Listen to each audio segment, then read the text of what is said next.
Welcome to our 122nd podcast with our special guest, Dr. Cam Dunson.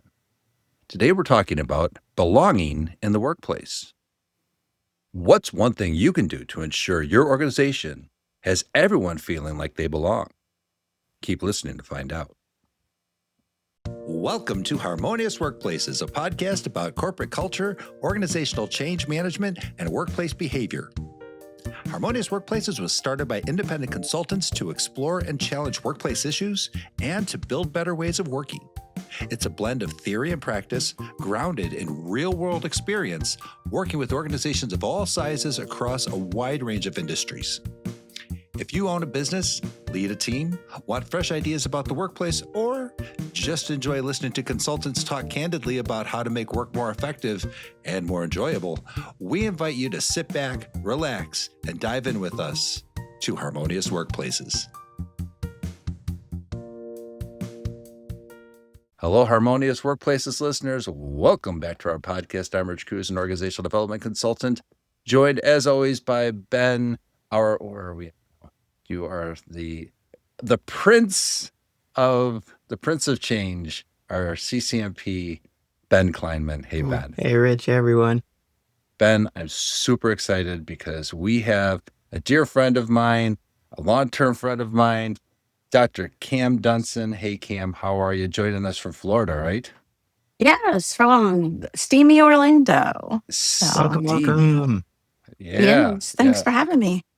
Thanks for coming. Boy, we've been gearing up to have you on the show for a while, and we've kind of teed this up for the last couple of weeks, right? So we've been talking about stakeholder engagement, and Cam is known as the belonging lady. I remember that's how you introduced yourself over at the TEDx event, TEDx Lakeshore Drive here in Chicago. How cool is that? Yes. So the belonging lady. I'm wondering if the retention lady will sell better, but they're basically the same thing. And we'll get into that. That's what, absolutely. We'll get into that. So maybe let's, Rich, start with some introductions and dig on in. Absolutely. So Dr. Dunson is an IO psychologist who focuses on workplace belonging, psychological safety, cultural intelligence, leadership development, and organizational culture transformation. Did I miss anything, Cam? No, I appreciate you having me. You mentioned we do go back a long way. I think we first met in the podcast and the meetings with Society of Evidence-Based Organizational Consulting, or CBOC, as we affectionately call it. That's right. By the way, Ben, Cam has now said I said the first acronym, but you the first bona fide acronym, the first undefined acronym of the day. So I defined it. You did. APA format. You did fantastic. Yes. Rich did the first oops. So he introduced you as an IO psychologist, right? Right. Yes. Industrial organizational psychologist. Yes. Right. Because not everyone is steeped in our wacky acronyms. That's right. That's right. Well, and then we ran into each other, speaking of acronyms, at SIOP in Chicago, the Society of Industrial Organizational Psychology. That's right. And I think it was our first in-person SIOP for both of us. Yes, absolutely. Yeah. My only, but you've been to the other one last year, right? Too. Yes. Yeah. Right. But when I, a few months later, I ran some focus groups for SIOP, trying to increase member value. And you were one of the only people who accepted the invitation. I think it was, 3 or 4 people in the room, which is a pretty good focus group size. Yeah. Sure.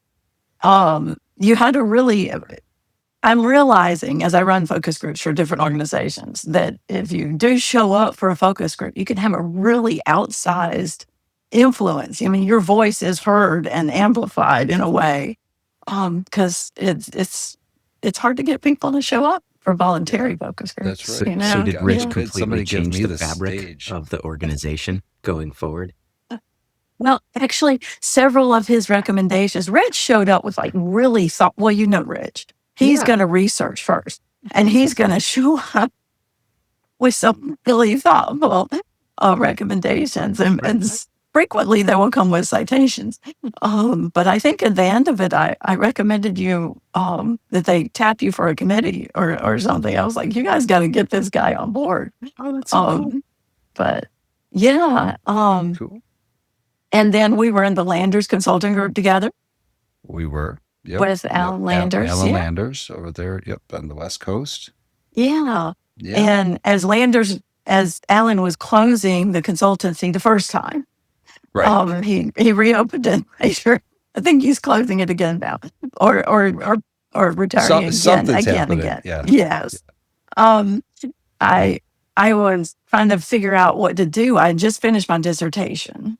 Developed this sense of belonging in the workplace scale, Right. and I had this message, this passion to communicate it to organizations. And I think you said in a meeting, you just kind of randomly said, well, why don't you do the speaker thing?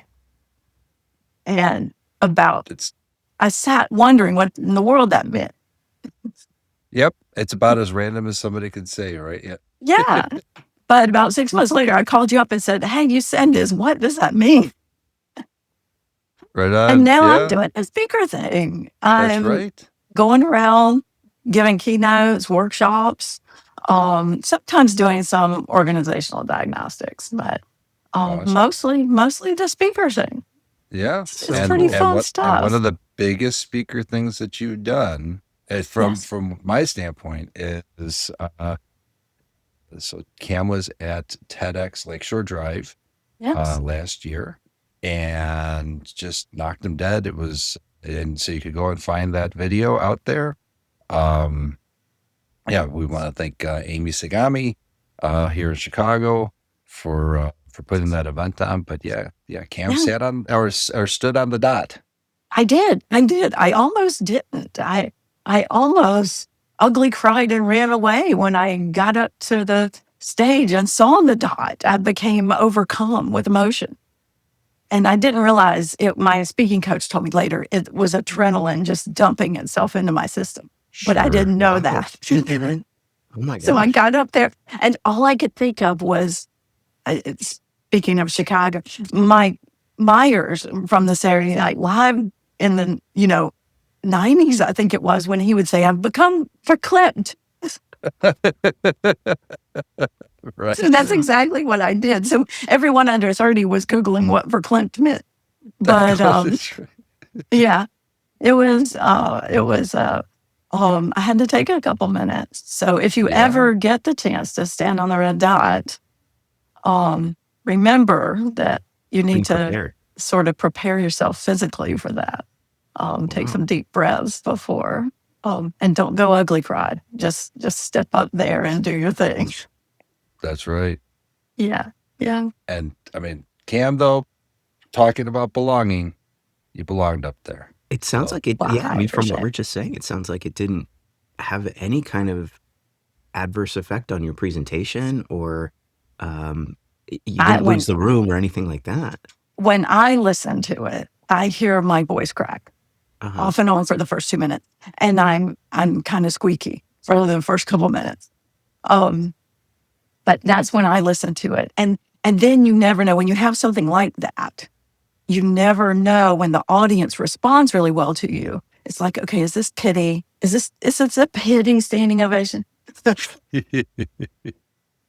Or and I'll never know. I'll never know. But it was a fun experience, and I got to see you again in person, Rich.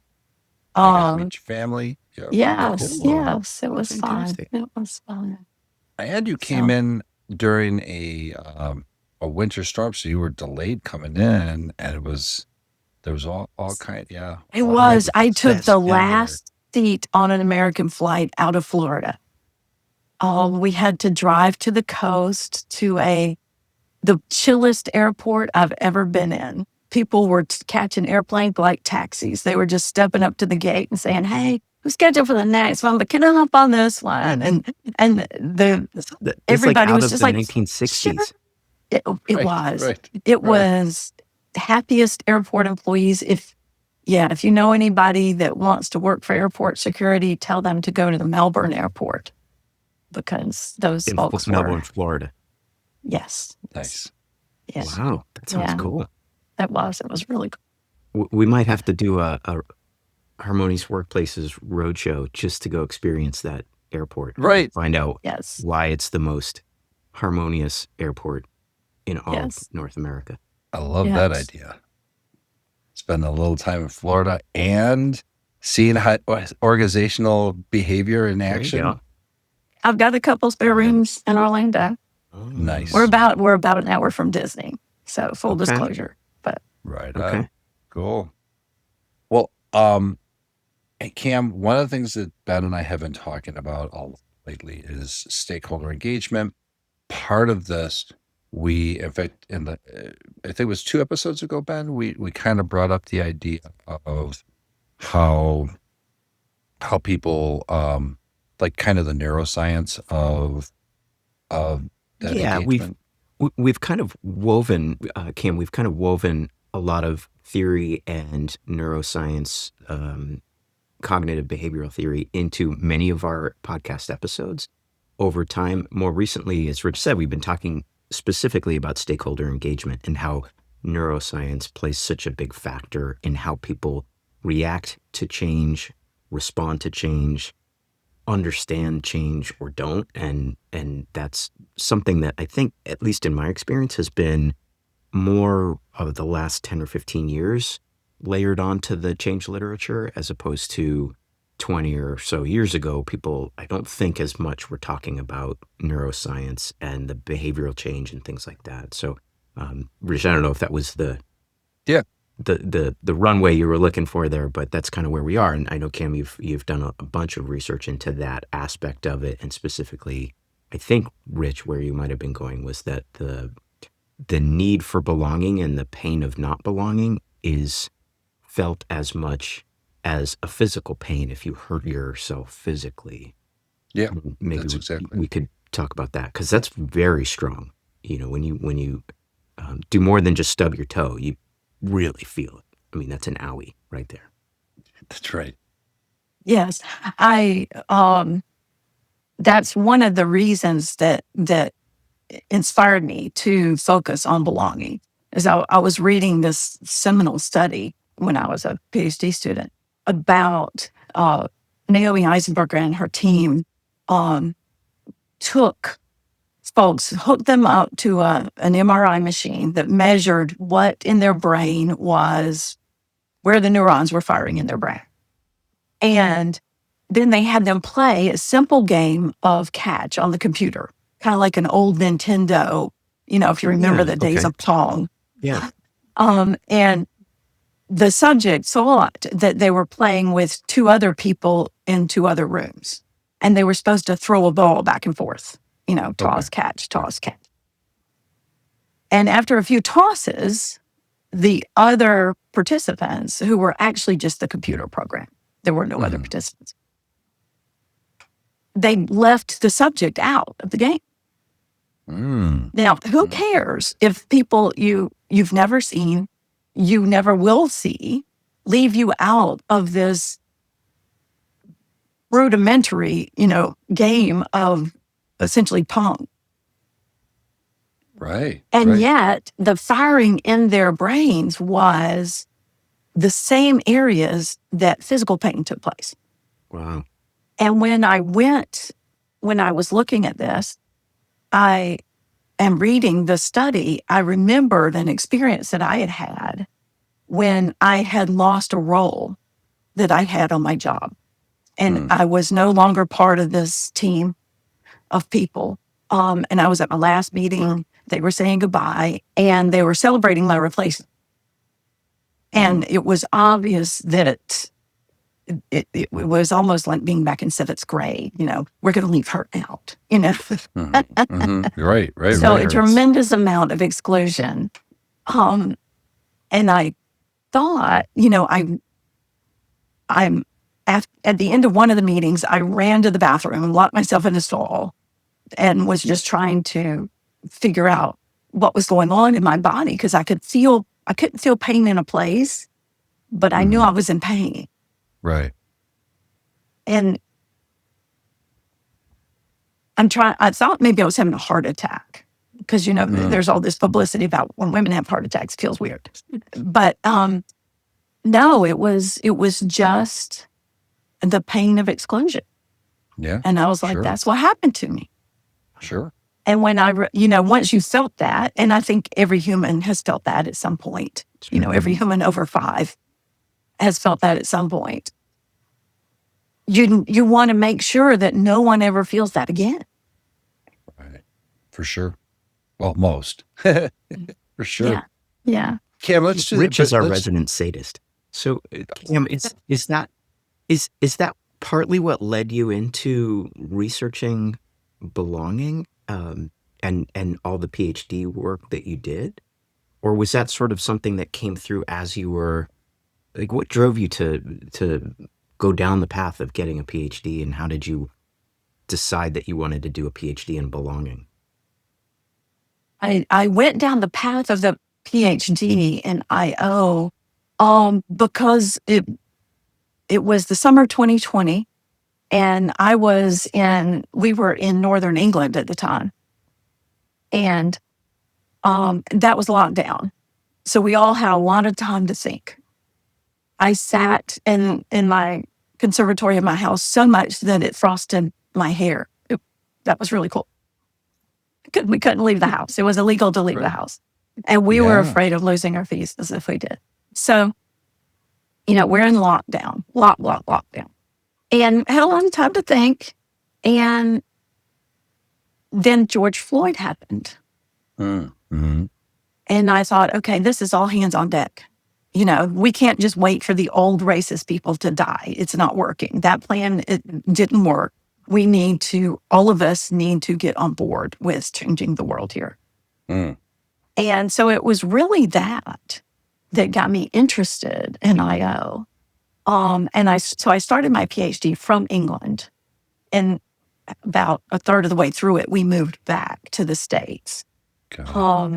But my intention was I wanted to study abusive supervision, abusive power. Mm. Partly because of what I was seeing in the organization and what I was experiencing at times in the organization that we had been a part of for 20 years. And, but I couldn't get through the articles on abusive supervision. I had so much complex trauma that it would take me 4 hours to read a 25-page article and 2 days to recover. Yeah. And when you got a 10-page paper with 25 sources due at the end of the week, you can't. You had to manage that. Yeah, you can't. Yeah. So the closest thing I could find was sense of community. And I realized that the studies that folks were doing on this sense of community, which I maintain is the same thing as sense of belonging, they were using a scale that had been developed like 25 years prior. Okay, sure. So that was when I saw the gap. You start your PhD program and you're looking for a gap in the literature. And I'm like, here's a gap. Mm-hmm. Mm-hmm. So yeah, for sure.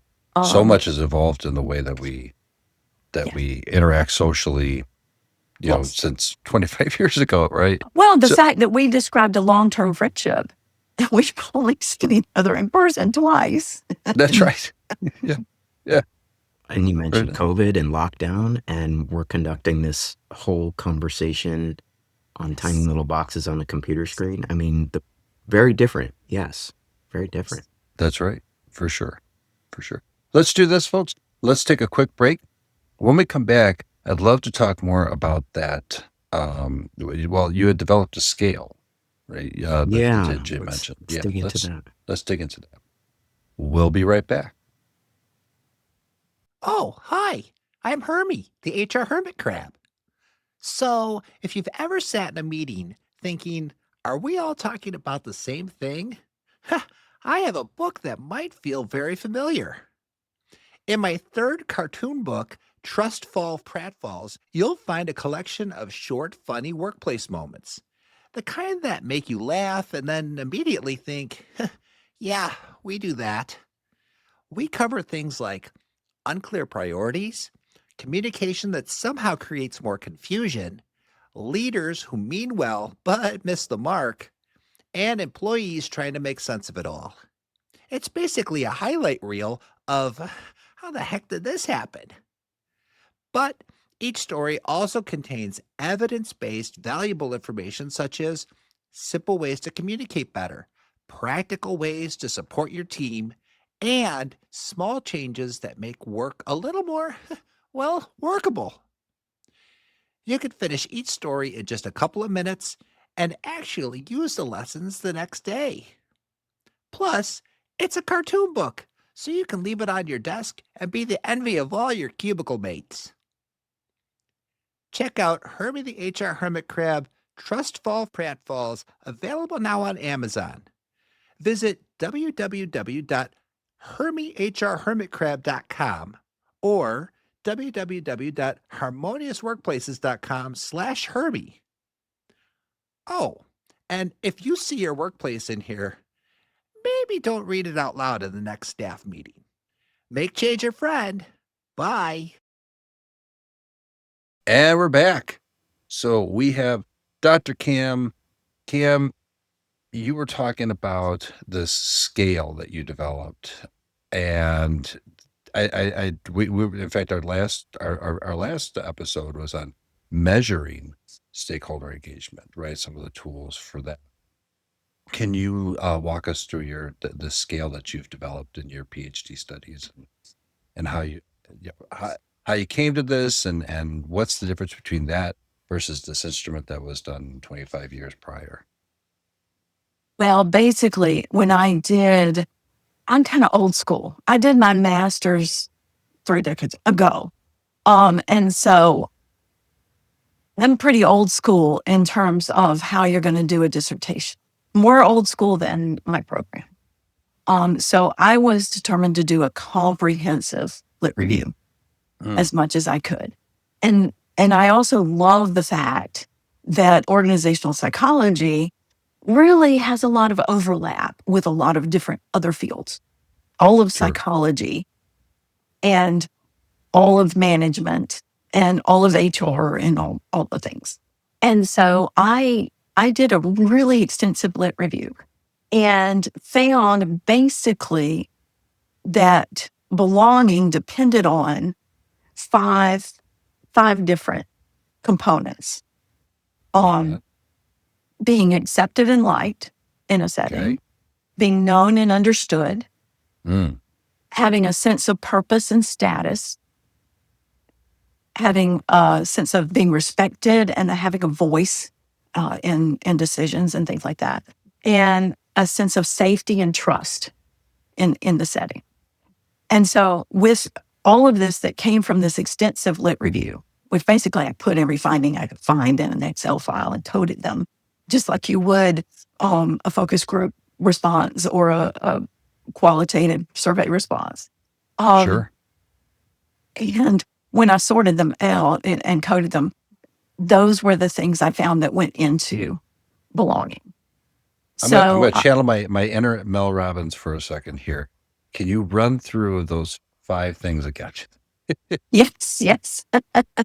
Well, and I didn't intend to, if I were cleverer, I would have put them into an acronym that spelled out a word, but I didn't. So, and I didn't intend to create terms of art, but I was trying to lump the findings that I found into a reasonable number of variables. And so accepted and liked includes a sense of being accepted by one's colleagues, and the absence of rejection and ostracism, like we've talked about. You don't have that exclusion. And liking the colleagues as well. So it's not only being liked, but it's also liking the people. Wanting so there's a bidirectionality to it. Right. It's more than just people like me. I have to feel like I like them as well. Exactly. Enjoy spending time together. And I think we've all had workplaces where we've really enjoyed the camaraderie, the time spent because we just liked the people. Yeah, for sure. Yes. Being known and understood involves authenticity and transparency in leadership, as well as the ability to be one's authentic self in the workplace without having to hide parts of one's identity to fit in. So, Ben had mentioned, you've said this several times, that seek to understand. Was it First to understand, then be seek first to understood. understand. Yeah, Right. was Yeah. Stephen Covey. Covey. Yeah. yeah. Empathetic, supportive leadership is included in this component. Yeah. And the quintessential example is the mom or the single parent that needs to pick up the kid at school at 3:15. And so the manager gives her 30 minutes to go get the kid from school, take the kid home, and come back to work or whatever. Right. I had a manager who was brilliant in my early days when I was a newlywed. I had, suddenly I had a PR job, and PR jobs at that time were mostly event-based. And so it was a heavy workload, an intense workload. And what I didn't know about myself at the time is that I have pretty serious ADHD, which can lead to some hyper-focus. And so I was I had been to grad school, I had studied Chismahi's flow, the concept of having flow at the workplace. And so I would get in a state of flow and work until I collapsed. Yeah, sure. So and I also had all these household responsibilities that I hadn't had as a single person. I didn't need to cook dinner. I didn't need to clean house. I didn't need to do all those things. And so what I did was I arranged with my boss to work 14 hours on Mondays and then take Fridays off. So just that flexibility gave me a day to complete my household responsibilities and then come back at it. And it also made me, actually, she cut my hours from 40 to 35 because I was so productive, because I had that 14-hour, now I had to make sure it's snacks. But there you go. Right on. Yeah. I love that. Kim, that's a great example just of the flexibility and how just little things can make such a difference to someone. And also the fact that your boss was really okay with reducing the number of hours just so you wouldn't have to punch a clock to hit 40 hours because you were so effective. And it was all about getting the work done and getting the outcomes that you and your boss needed to get, as opposed to sitting in a chair for 40 hours just because you had to sit in a chair for 40 hours. And I love that there was the recognition that the outcomes are more important than how you necessarily get to the outcomes. So you're not doing things illegally and that kind of stuff. Sure. How many workers are sitting in their chairs for X number of hours a day and scrolling Facebook? Right. Sure. Oh, yeah. Absolutely. I mean, at least prior to the monitoring. Used to be better.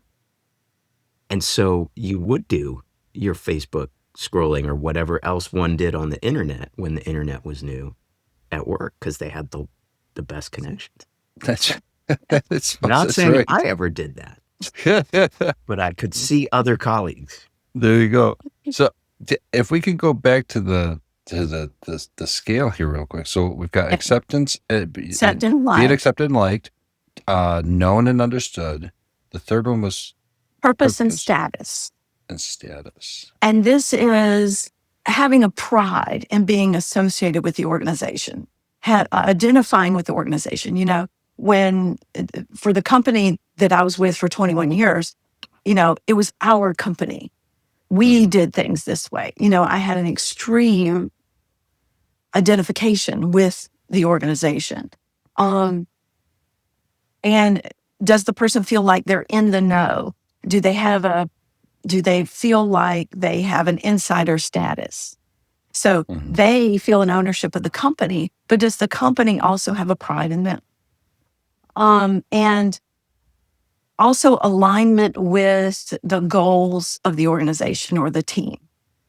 So one thing I didn't realize before reviewing all this literature, is how a discrepancy in between what the individual thinks the goals should be and what the goals the team leader or the team together has adopted.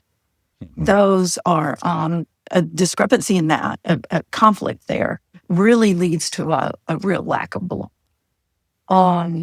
Nonprofits excel at this because everybody's at the nonprofit because they believe in the mission of the organization.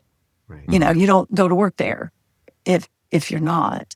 Sure. But sometimes this can be an overused strength. You know, people will defend the organization and let people be abused.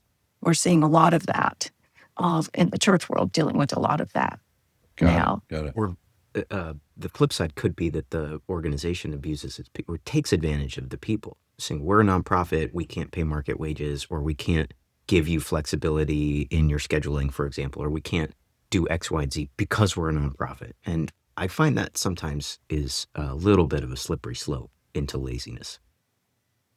Yep. That makes sense. Possibly. But that's really Yeah. interesting. So, Kim, it's about on our podcast, we've talked a lot about why and the why of an organization and sometimes the why of the person in terms of intrinsic motivation. And it sounds like those two, in the best possible worlds, those two align. And my why is the same as the organization's why, and the organization's why is the same as my why. And then you can really get to some cool results. Yeah. Yeah. And I That's remember great. we had a Really whole cool. episode on Viktor Frankl's Yeah, man's search for work, meaning. right? Yeah. All about purpose. Right. But you can also, leadership can cast the vision and instill meaning. I had a project I did with a large logistics company, and we were doing multiple site visits to evaluate their 15-minute stand-ups, actually. And what I heard, what it was you had people on a shipping line. So their job was to pick up the box, scan the code on the box, put it on the conveyor belt. And that's what they did for 8 hours a day, every day of their working lives. They picked up a package, scanned, put it on the thing. And the motive was to try to get them to do this faster. Well, in those daily stand-ups, I heard about, they weren't picking up the box. They were picking up granddad's heart medication that needed to get to granddad. Or they were picking up the Barbie dream house that needed to arrive. The family had saved up for the Barbie dream house. And it needed to get there in time for the 5-year-old's birthday party or all would be ruined. And I did not realize that this had come from the very tippy top down until I heard that story in multiple organizations. Sure. So multiple people were scanning granddad's heart medication and scanning Barbie dream houses. Who knew what was in the box? Nobody knew what was in the boxes. Yeah. Right. But that's Done a great it. example. Yes, they were a major shipper for a major mail delivery prescription company, but still, it was an interesting way to put narrative through an imaginary narrative. The 5-year-old didn't exist. Sure. The birthday Right. party, it was just a story that gave them a sense of purpose and meaning, Yeah. and instilled a passion in them for what they did. And those people loved their jobs. They loved standing in a 105-degree warehouse all day, every day, doing that. That's Yeah. awesome. But it meant something It to was. them. That's Yeah. really cool.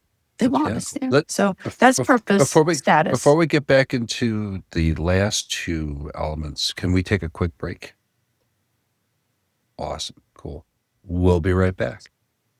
At Harmonious Workplaces, we believe work should provide purpose, satisfaction, and growth. We empower people to thrive by fostering environments where individuals can find meaning in their work and organizations can succeed through thoughtful, well-executed strategies. We're committed to making work better for the people who do it and the leaders who guide them. To discover how Harmonious Workplaces can impact your organization, Visit www.harmoniousworkplaces.com and book a free 30-minute information session with one of our consultants today. Again, that's www.harmoniousworkplaces.com. And we're back. So, Dr. Cam, we are talking about your scale, and the first three elements that we talked about are people need to be accepted and liked, and the degree to which they are known and understood, the purpose and status that they feel on their job. And what are the last two that you mentioned there? Felt respected and voice. Okay. And that's Sure. being valued and affirmed, not Sure. only for your contributions and abilities, but for the ideas that you bring. And having an opportunity to speak into and share in the decision making of the team or organization to the extent that it's possible. Sure. Surveys are a great way to capture. We call this the voice of the employee, this voice component. Mm-hmm. Surveys are a great way to capture that. And you will hear people say, oh, but our people get survey fatigue. No. I would maintain there is no such thing as survey fatigue. And those of us who make our living giving employee surveys would hold that firm. But it's more Sure. than just trying to make a living. People love to give their opinions. They Mhm. love to tell you what they think. Sure. But what we do have is an action fatigue. Mm. And so you have to be careful when you survey that you design that survey well. And that's hard to do. I've seen some pretty poorly designed surveys in my time. But you also only ask questions that you're ready to take action on within the next 3 months. Sure. Really. Sure. That makes sense. So yeah. does your survey in that case changes depending on the organization? Do you have like or do you have a survey, like a basic survey that you kind of pick and choose? How do you design? What's the design process of that? If you do, and that might be a whole episode in itself, Cam. So if that's the case, I was thinking maybe designing a survey should be a whole separate episode, and the art and science coming together. right? That would be Cam, if you have, like, really the- good. The 1 second answer to that. Maybe we'll have you back for There how to- are how to do surveys. There are survey question best practices. Sure. That if somebody, if you're choosing from a category, I do this because, and you have all the becauses that the survey designer has come up with, and you don't fit any of those categories, the chances of you plugging through and finishing that survey are pretty slim. That makes sense. Yep. So there are just some best practices of designing, not having double-barreled questions and things like that. What's a double-barreled yeah. question? It's when you ask two things in one question. Oh, I see. So the answer gets founded. Yeah. Like when you say agree or disagree on a scale of 1 to 5. I don't go to the break room at work because I don't like the coffee. The coffee is bad. Oh yeah. Well, right. if the person goes to the break room, then you've asked two questions there. Do I go to the Right. break room? And Do I is the go coffee there? bad? And it's a coffee bed. Yeah. Yes. Yeah. Exactly. Right. Yeah. Yes. So many Um, questions, but like they've seen now that you mentioned that. Is the coffee ever good? Right. Well, I talked to a hospital administrator last week. This is my example of respected and voice, who was so proud because he'd gone down and talked to the nurses and he listened to them. And they said the coffee was bad, so he put a Keurig in their break room. Oh, And that's so cool. that was his example of successful hospital administration. And I was trying to push him a little bit to say, okay, you could do this at state. That works if you only have, 100 nurses working at your hospital. But what happens when you're over a chain of hospitals? Right. For sure. Yes. Yeah.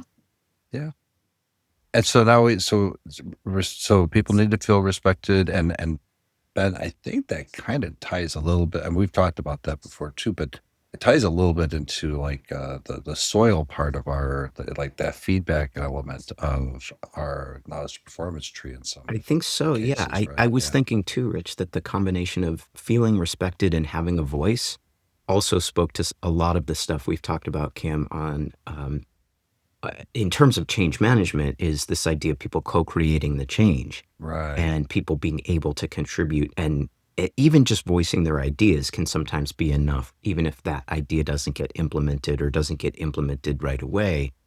Just being able to contribute to the ideation process. So it sounds in line, or at least adjacent to what you're talking about with respected and voice. Yeah. So Right. absolutely, absolutely, Sure. Rich. Yeah. So then So the fifth. and then the fifth one, yeah. Safety and trust is the fifth one. And this is a mutual trust between the employees and the leadership. A sense of fairness, and it includes psychological safety Sure. and a collaborative, non-competitive team environment. I don't know if you guys have ever been on a team where you felt like your team leader was competing against you. And if you succeeded too much, you Have I might. been on a team where I haven't? Can you have any kind of competition, Cam, where it's a healthy competition? Apparently you can. I am an extremely non-competitive person. So Okay. I came into this thinking all competition is bad. I had also just come out of a job with an extremely competitive team leader. I mentioned supervisory abuse earlier. Right. But yes, you can have friendly competition. You want to be careful that, you're not shaming anyone in that process, because you don't want to shut anybody down. Right. But Right. yes, you can celebrate your top performers. That one thing that we heard in the focus groups in that large logistics company was that they missed they had some competition. And their management was German. And in Germany, you do not compete. That is evil. They kind of see it the way I do. And they had shut down their little friendly competitions that they had, who can scan the fastest. And the employees missed that. It brought some variety to their day, some stimulation. Mm-hmm. Yeah. That's interesting. So, Yeah. yeah. So this kind of we've talked about individualistic and collectivist cultures, right? Then, yeah, that's an interesting dynamic over there in Germany. Yes. Um, Yes. And we've certainly talked about psychological safety. Cheryl wrote a white paper a while ago, Cheryl Volpe, and then we have, and that's on Harmonious Workplace's website. But we had Alex Prassis, who is the president of ACMP Midwest, the Association for Change Management Professionals, Right. who actually just released or is releasing a book on trust. And that She did her whole thesis. Yeah, she got a PhD in trust in. right. I don't want to butcher her thesis, but it had to do with trust within managers and their teams, with a focus on differences and how managers overcame those differences in terms of maybe gender, race, ethnicity, those kinds of things, and how trust can be enabled. Yes. Really interesting. Sounds fascinating. That sounds fascinating. Now, I can't mention psychological safety. Humor me here, gentlemen. I cannot mention psychological safety without clarifying the definition. Please. Because I'm sure that Cheryl got it right in her white paper. But so many, even of our colleagues, misunderstand this term. They confuse it with, because it's a term of art. Amy Edmondson came up with it. It came out of what I believe was her dissertation research back in the 90s. And it's a term of art, really. It's so almost counterintuitive to what it sounds. It's not psychosocial safety, which is the feeling of never being threatened, never being, never feeling uncomfortable at work, that kind of thing. It's Sure. not laziness. It's not tolerance for laziness. It's not lowering standards. But it basically means the freedom to speak truth to power, Mhm. to take risks, to admit it when you've made a mistake without fear of shame Without or fear and shame. ridicule or punishment. And so that's what we're talking about when we talk about psychological safety. Sure. And I get a lot of pushback from leaders on this particular aspect of belonging because they fear a lowering of work standards on their team. Mm-hmm. Yeah, So but that's can- not what it is. Can you say a little bit more, Kim? Because it's really interesting to think that leaders would not want psychological safety or even psychosocial safety.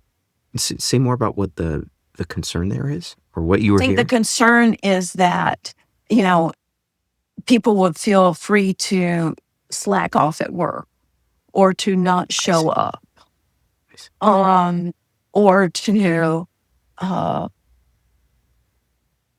shut everybody down from a discussion. If I am in a meeting and I have an idea and someone disagrees with that idea, the psychologically safe environment will let us both disagree in a respectful way, discuss it amongst the team, hash it out, and come to a conclusion.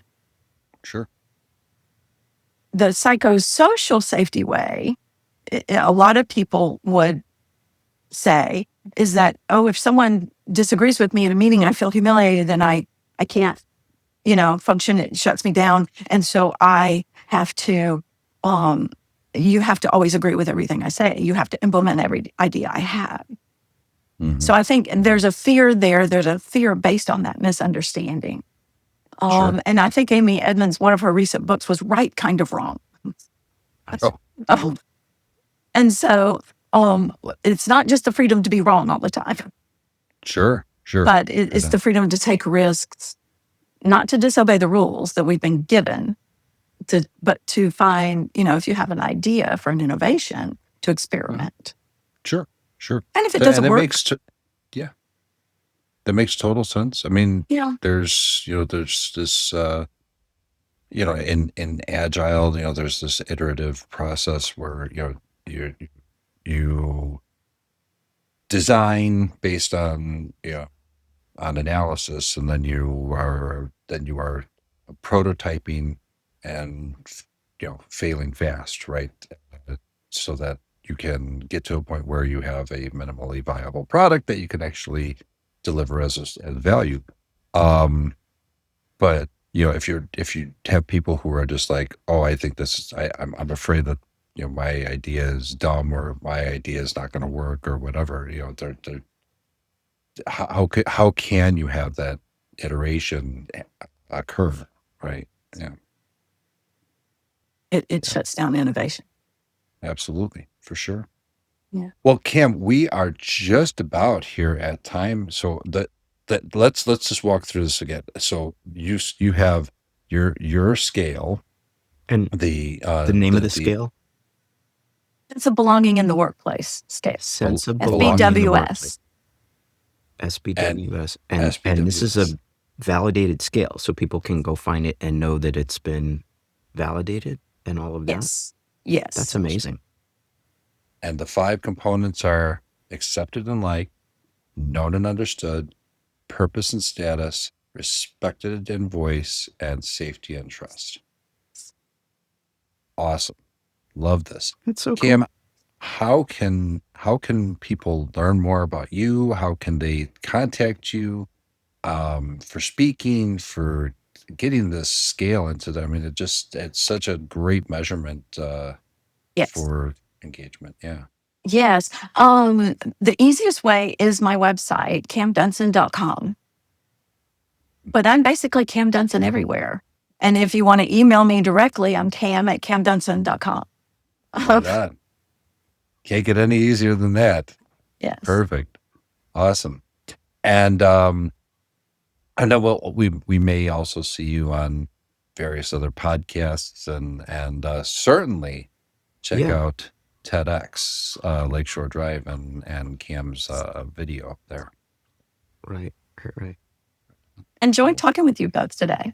Oh, thanks. Thank you Mike, so much, Cam. This has Thanks. been so cool. Absolutely. And if Really, you really cool to dig would into like to learn belonging. more about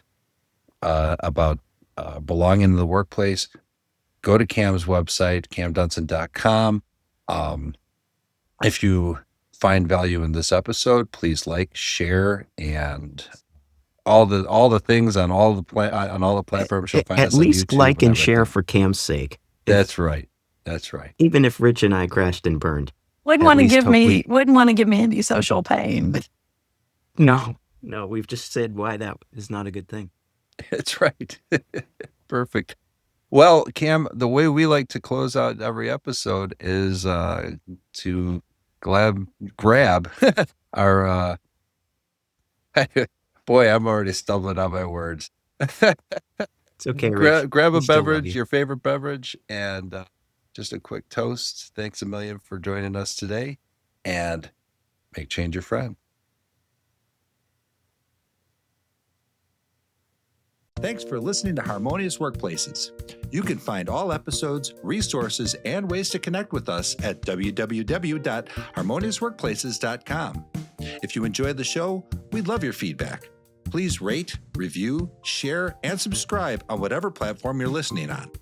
And don't forget to add Harmonious Workplaces to your favorites so you're notified when new episodes are released.